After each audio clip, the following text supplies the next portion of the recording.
করবো দেখুন আজকে ভাপা মতন করব। এই যে নারকল নিয়ে নিয়েছি, এই যে নারকল রয়েছে দেখুন, এই নারকল এটা পেস্ট করব মিক্সি জারেতে। এই যে নারকলটা আগে পেস্ট করে নিই, তারপরে দেখাচ্ছি।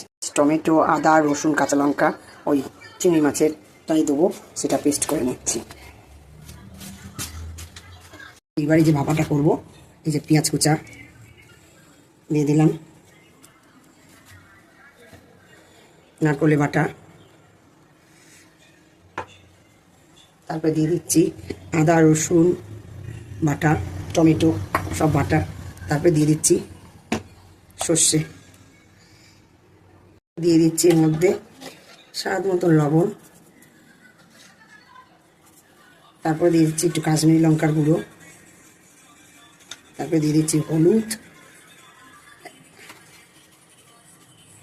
দিয়ে দিলাম। এবার দেবো স্বাদ মতন, স্বাদ ব্যালেন্স করার জন্য একটু মিষ্টি দিয়ে দিলাম।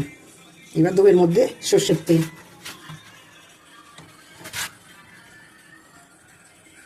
সর্ষের তেল দিয়ে দিলাম। এবার মাখবো, মেখে এটাকে বসিয়ে দেবো।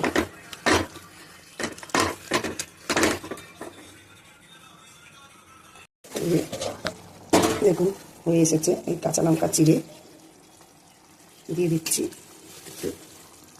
আর দিয়ে দেবো সর্ষের তেল।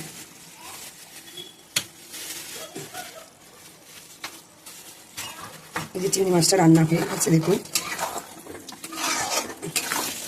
আপনারা কে কোথা থেকে দেখছেন, আপনারা আমাকে কমেন্ট করে জানাবেন কে কীভাবে চিংড়ি মাছ রান্না করে খান। আমি এইভাবে ভাপে রান্না করেছি, আর ভালো লাগলে কমেন্ট করে জানাবেন, ভালো না যদি লাগে সেটাও কমেন্ট করবেন, তাহলে জানবো কী করে, বুঝবো কী করে।